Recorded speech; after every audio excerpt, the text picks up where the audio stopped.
Meeting అవుతుంది. Budget meeting మొత్తం చదివిన తర్వాత ఎవరికైనా ఏమైనా అనుమానాలు ఉంటే మాట్లాడండి, 0 అవర్ పెడదామని చెప్తుండగా ఒక కౌన్సిలర్ వాళ్ళ పార్టీకో వాళ్ళ నాయకుడికో పొగడడానికి మాట్లాడడం కరెక్ట్ కాదు. ఇక్కడికి వచ్చింది మనం రాబోయే సంవత్సరంలో మున్సిపాలిటీకి ఏం నిధులు చేస్తాం, దేనికి ఎంత కేటాయిస్తాం, అది సరిపోయిందా లేదా అని మనం చర్చించాలి తప్ప ఎవరి డబ్బాలు పెట్టుకోవడానికి ఇది వేదిక కాదు. చాలా బాధతో నేనైతే ఈరోజు బడ్జెట్ మీటింగ్లో లేకుండా సంతకాలు పెట్టి వాకౌట్ చేయాల్సి వచ్చింది.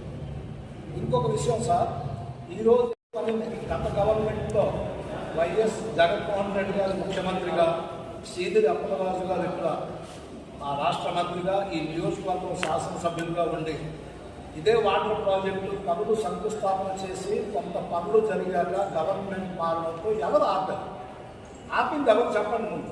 అది ఆపకపోతే ఈ రోజుకి ఎవరికి ఇబ్బంది లేకుండా అందరికీ నీళ్ళు వచ్చు. ఇప్పుడేదో కొత్తగా మేమే పెడుతున్నాం ఎవరు చేయలేదని ఆ డబ్బా ఎందుకు కొట్టుకోవాలి. దాంట్లో కౌన్సిల్ సమావేశం అది కాదు.